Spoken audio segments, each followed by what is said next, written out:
Hoje eu vou te mostrar 3 situações que a gente consegue incorporar no seu dia a dia para que você comece a acumular cada vez mais horas de voo, mais tempo de tela no inglês. Afinal de contas, esse é o nome do jogo. O inglês é um idioma que precisa de exposição, né? Bem como qualquer outro idioma que a gente vai aprender, precisa de exposição. Quanto mais você pratica, mais você incorpora essas coisas no seu dia a dia, mais horas de voo você acumula ali e mais rápida é a sua evolução em direção à fluência. Então, the more, the better. E fazendo isso aqui, que a gente vai ver hoje nesse vídeo de hoje, vai ver que essa caminhada se torna muito mais rápida, fica muito mais simples de você começar a praticar inglês no dia a dia e parar de depender só daquela uma aula de quinta-feira ou daquelas 2 aulas com o professor particular. Quanto mais você se expõe ao idioma e quanto mais você pratica, obviamente mais rápido é o seu progresso. Ah, e by the way, a última dica resolve algo que é endêmico do brasileiro que está aprendendo inglês. É uma coisa que não se ensina por aí nas escolas tradicionais, os professores particulares também não costumam passar muito essa informação para os alunos. E é algo que, para um gringo que te ouve, por exemplo, numa reunião ou coisa assim do trabalho, vai mostrar, né, vai ficar claro para essa pessoa que o seu domínio do inglês está acima do que a gente encontra aqui na média da população brasileira, porque o português ele tem ali uma pequena herança com relação a essa estratégia que a gente vai ver aqui de incorporar o inglês no seu dia a dia. E isso é uma coisa que pro gringo não faz muito sentido, embora para nós faça total sentido. E a gente acaba dependendo muito, né, usando muito o português como muleta nesse caso. Então fica até o final que eu tenho certeza que só essa última dica desse vídeo de hoje já vai dar um salto no seu inglês, principalmente para quando você tiver que falar inglês com outros. Afinal de contas, essa é a grande dificuldade de quem tá nessa jornada, né, buscando a fluência no idioma. Geralmente você começa ali conseguindo ler, conseguindo talvez escrever alguma coisa, mas geralmente o listening e o speaking, essas são de longe a maior dificuldade de todo mundo que tá nessa jornada, né, de aprendizado do idioma. Então pode ter certeza que essa última dica já vai valer de muito o seu tempo aqui conosco. So, first things first, my name is Leandro. I have been a teacher for over 10 years e ao longo desse período eu já ajudei mais de 1.500 pessoas nessa caminhada, nessa jornada rumo aos 1% da população que pode ser considerada fluente em inglês. E hoje é o seu dia de fazer parte dessa tribo. Então já aproveita para deixar o like, se inscrever aqui no canal, porque sempre tem dica nova, sempre tem alguma coisa muito interessante com relação ao inglês, aprendizado e jornada rumo à fluência saindo por aqui. Eu tenho certeza que você não quer ficar de fora dessa. Ok, então passando pro core aqui do nosso vídeo. Veja, quando a gente fala de prática, de tempo de tela, de exposição, coisa assim, o domínio do inglês de fato, ele precisa de munição. E o que eu quero dizer quando eu falo em munição? Quando você está aprendendo um novo idioma, a sua munição é o seu vocabulário.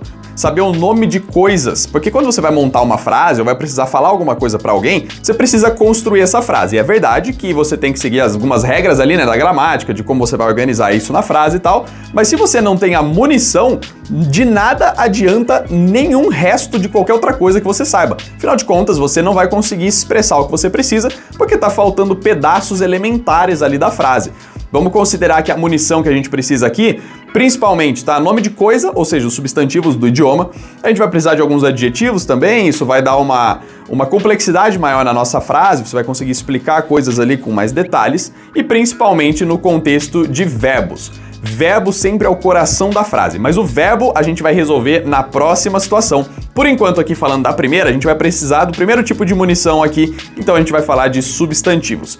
E como que você vai incorporar isso na sua rotina para que você comece a colecionar ali uma gama maior de substantivos na hora que você vai ter que falar inglês de fato ali, você saber o nome de coisas e conseguir se expressar com mais clareza. O que eu quero que você faça aqui é o seguinte, você vai imaginar que você está entrando em algum lugar aí da sua casa. Escolhe um cômodo, tá? Isso vai poder servir para outras coisas também, por exemplo, o escritório, a garagem do prédio, enfim, seja o que for. Pense em algum ambiente e se imagine entrando neste ambiente, beleza?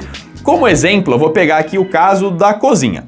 Você entrando ali na sua cozinha, você tem alguns itens que você usa com maior frequência. Por exemplo, a geladeira, eu diria que é uma das peças centrais ali da cozinha. Talvez junto de um fogão, né, do cooktop ou coisa assim. Talvez a pia. Olha, aqui a gente já tem 3 coisas, né, já são 3 substantivos.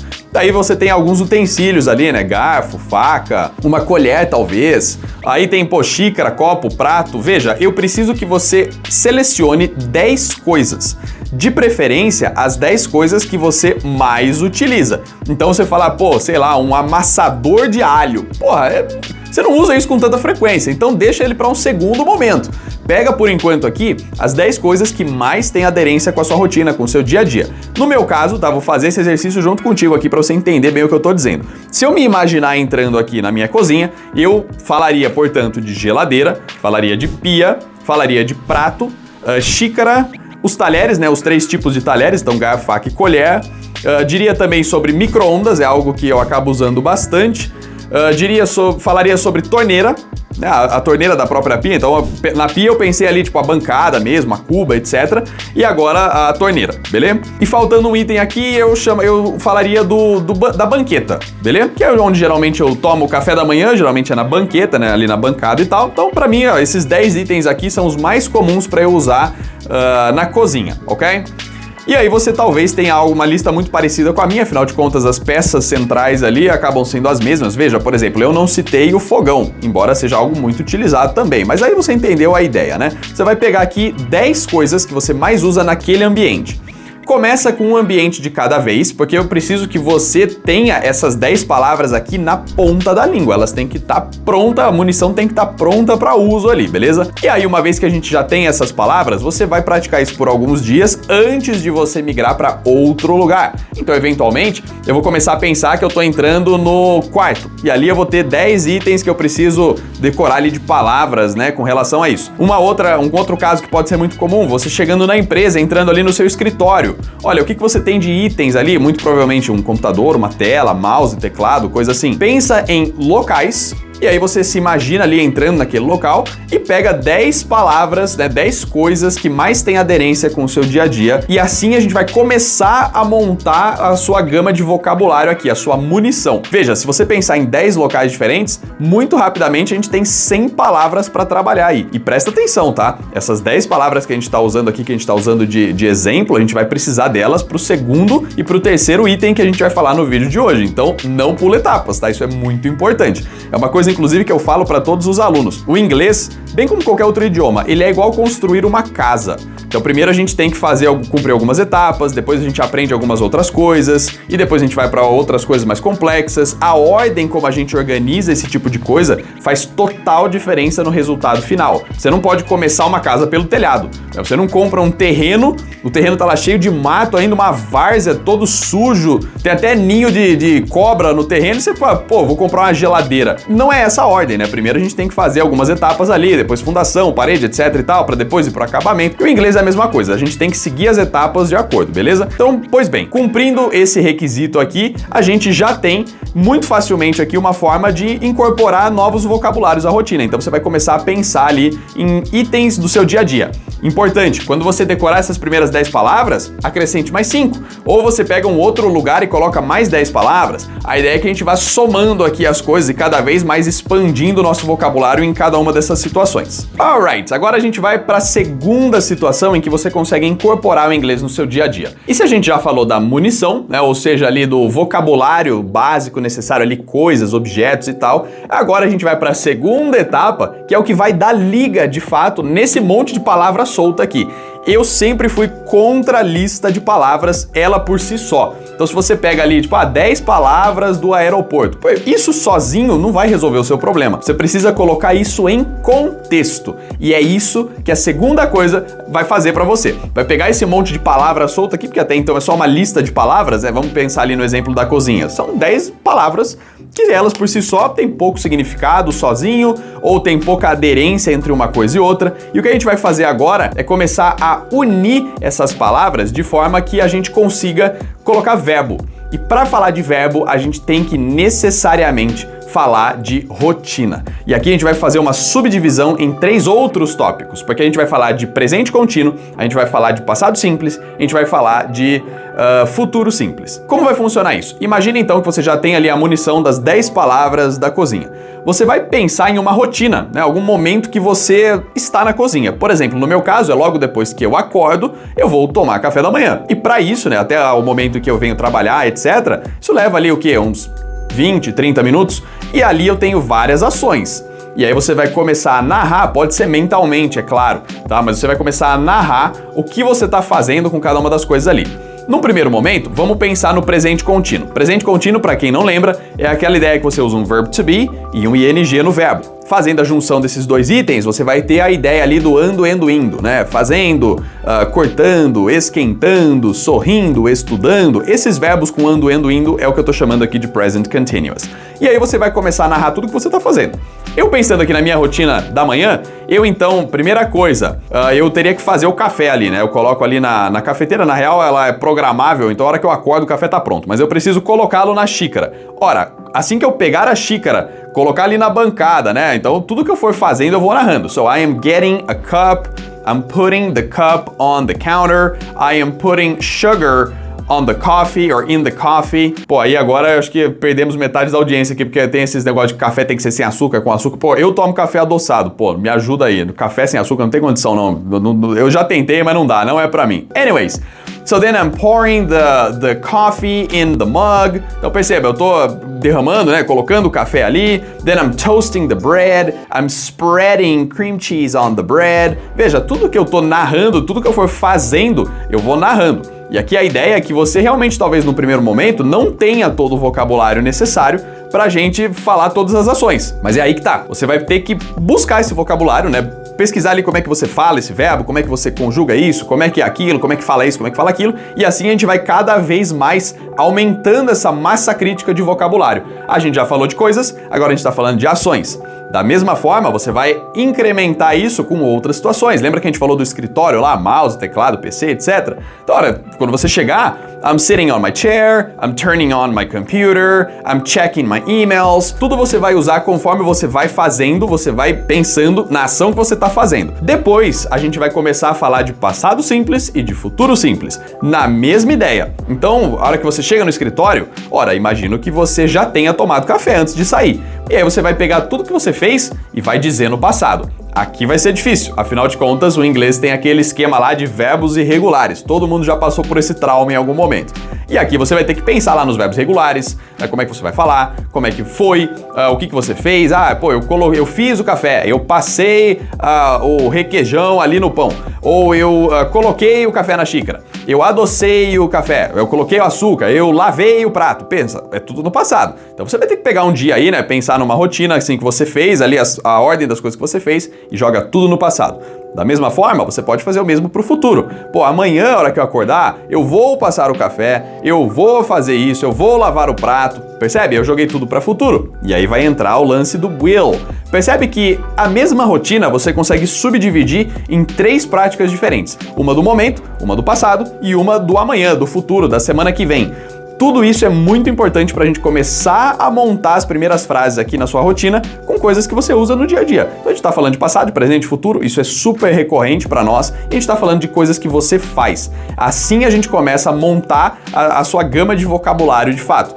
Tanto com as coisas quanto com as ações, e agora essas ações subdivididas em 3 partes, falando de presente, passado e futuro. Só isso daqui, se você conseguir fazer esse tipo de prática diariamente, é um adianto tremendo no seu aprendizado. Isso é muito, muito importante, porque você deixa de depender só daquela 1 hora de aula, ou daquelas 2 horas de aula que sejam. Porque, pensa, se o jogo é de horas de voo, se você só acrescenta 2 horas de treino ali, né, praticando o inglês no dia a dia ali, ou melhor, 2 vezes por semana, pô, isso vai levar muito tempo até você conseguir amass, né, juntar uma quantidade relevante ali de horas para que você consiga começar a destravar a fala, etc e tal. Existem formas da gente otimizar essas 2 horas, mas ainda assim, nada vai superar mais horas de prática dentro de uma mesma semana. É como se a gente estivesse apostando uma corrida, né, fazendo uma maratona ali, por exemplo, e você corre 2 km por semana apenas, enquanto eu corro 12. Pô, quem vai terminar primeiro essa corrida?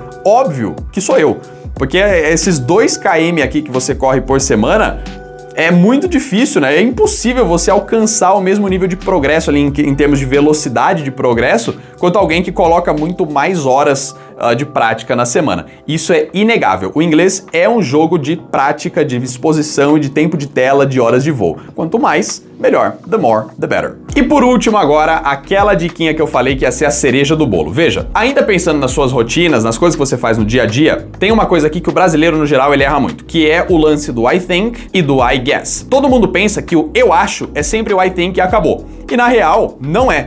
A gente vai usar o I think para quando a gente quer passar uma opinião nossa sobre algo. Então, por exemplo, I think rainy days are nice. Pô, eu acho que dias chuvosos são legais. É uma opinião minha. Muito provavelmente tem alguém que discorda. Fala, não, dia chuvoso eu quero ficar dormindo, não quero ter vontade de fazer nada. Eu prefiro dia ensolarado, por exemplo. Beleza, veja, é uma opinião contra outra opinião. Aqui a gente usa o I think porque tá falando de uma opinião minha.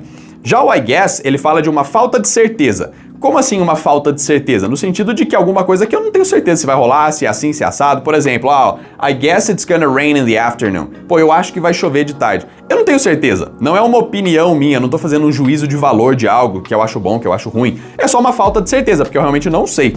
Por exemplo, pô, que horas que você vai almoçar hoje? Olha, eu tô planejando aqui pra ir meio-dia, mas, pô, não tenho certeza. Às vezes tem uma reunião de emergência, alguma coisa assim. I guess around noon. Pô, eu acho que mais ou menos meio-dia, né? Por volta do meio-dia, porque eu não tenho certeza. I think if we go at 12:30 it's better. Olha, eu acho que se a gente for ao 12:30 será melhor. Pô, aqui é uma opinião, porque eu acho que é melhor 12:30, talvez você ache que é melhor a 1, o João deve achar que é melhor às 11:30, porque ele tomou café muito cedo. Veja, são opiniões diferentes. Aqui é o I think. Agora, quando falta certeza, aqui é o I guess. E aí, qual é o último termo de prática que a gente vai fazer aqui? Você vai pensar sobre as coisas que você faz no seu dia a dia, né? As rotinas que a gente tá narrando aqui, coisa e tal. E aqui você vai usar o I think e o I guess para cada uma delas. Por exemplo, lá, lembra da frase que eu falei do café? Well, I think coffee with sugar is much better. Olha, eu acho que o café com açúcar é muito melhor. É uma opinião minha, muito provavelmente tem muita gente que discorda. Por isso que eu usei o I think, porque é uma opinião, percebe? Não é algo que é certo ou errado, é uma opinião pessoal contra outra opinião pessoal. Agora, vamos usar o I guess. A gente pode dizer que I guess having eggs for breakfast is really gonna improve my health. Olha, eu acho que se eu comesse alguns ovos pela manhã, né, no café da manhã, isso melhoraria a minha saúde. Olha, eu não tenho certeza, afinal de contas eu não entendo tanto assim de nutrição ou coisa e tal, é simplesmente um chute. Por isso aqui eu usei o I guess. Perceba que o I think fica reservado para opiniões e o I guess fica reservado para falta de certeza. E aí, na sua rotina também, pensando nas coisas que você faz, nas decisões que você toma, coisa assim. Por exemplo, horário de saída de casa, se é melhor ir mais cedo e mais tarde ou coisa assim. Aqui você vai fazer duas frases também, uma com I think e uma com I guess, pra gente começar a assimilar a diferença entre essas duas coisas. Como eu falei, é um vício aqui do brasileiro aprendendo inglês usar I think pra tudo. Claro que você vai ser entendido dessa forma, não há um problema tão grande de comunicação assim, mas pra quem não veio do português, né, por exemplo, um alemão que fala inglês, ele não tem a base do português. Pra ele vai ser muito mais óbvio o que você tá dizendo ali entre o I think e o I guess, embora pra nós seja praticamente um sinônimo, right? E tudo bem se você usar uma coisa ou outra ali, como eu disse, você será entendido. Inclusive, esse tema aqui do I think e do I guess é um pedacinho do CS, o nosso curso exclusivo para destravar speaking em conversação. Para aquela pessoa que já estudou por um tempo, já consegue entender o que ouve, mas tem dificuldade na hora de falar, a gente pega ali as 30 estratégias de conversação mais comuns do idioma e a gente destrincha exatamente como que a gente vai fazer isso em inglês. Isso para quem já tem bastante munição, lembra que a gente falou lá anteriormente, é o melhor curso possível, porque a gente vai usar o inglês que você já tem na sua cabeça para extrair a parte agora de conversação e de fala de fato.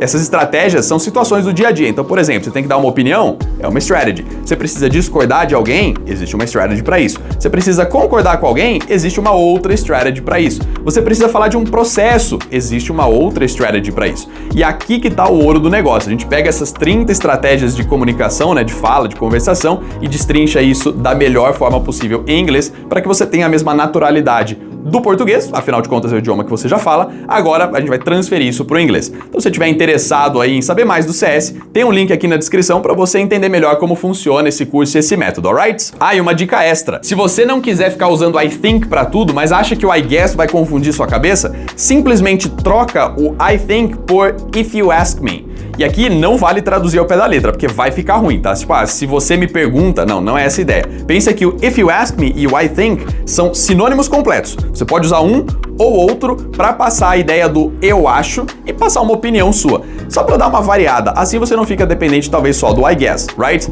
Por exemplo, eu diria, if you ask me, coffee with sugar is much better. Ou I think coffee with sugar is much better. Perceba, são frases idênticas, tá? If you ask me pode, se você achar interessante, substituir o I think, assim você tem uma variedade um pouco maior na hora de desenrolar esse papo e falar de uma opinião sua. Alright, então nesse vídeo a gente aprendeu como você vai incorporar o inglês na sua rotina do dia a dia, coisas que você já faz e já vive na sua rotina, e assim incrementar as horas de voo que você tem no idioma. Isso é muito importante para a gente conseguir acelerar o seu aprendizado e principalmente, acrescentar mais horas de prática e mais horas de vivência do inglês no seu dia a dia. Como eu falei 1000 vezes aqui nesse vídeo, o inglês é um jogo de prática, de horas de voo, de tempo de tela. Quanto mais a gente pratica, quanto mais a gente se expõe ao idioma, mais rápida vai ser essa progressão rumo à fluência, até que eventualmente a gente chegue lá naquele 1% da população que é de fato fluente em inglês. Esses são dados, por exemplo, da KPMG, já confirmou esses dados, enfim, tem uma série de pesquisas aí que mostram que 1% da população brasileira pode ser considerada fluente no idioma, e eu quero muito que você faça parte dessa gama de pessoas, desse grupo seleto conosco. Agora, me diz aqui, de todas essas situações, qual que você acha que vai ser mais difícil para você incorporar no seu dia a dia? Será que vai ser a parte de alguma coisa da casa ou do trabalho? Eu, particularmente, acho mais difícil narrar as coisas que eu faço no escritório, porque tem muita coisa para ser narrada. Agora, quando é para tomar café ou fazer alguma outra refeição ou coisa assim, para mim, eu acho mais fácil. E para você, o que você acha que vai ser mais difícil para você incorporar no dia a dia aí com o inglês? Deixa aqui nos comentários e vamos ver qual das situações vai ser a campeã da dificuldade. E aí, você gostou dessas dicas? Se você acha que isso realmente vai te ajudar na sua caminhada em relação à fluência no idioma, realmente vai melhorar a forma como você pratica o inglês, se inscreve no canal, ativa as notificações, porque toda semana vai ter vídeo novo aqui conosco. Manda para alguém que você sabe que tá na mesma pegada que a gente, buscando aí 1% da população que é fluente em inglês. And I'll see you next time.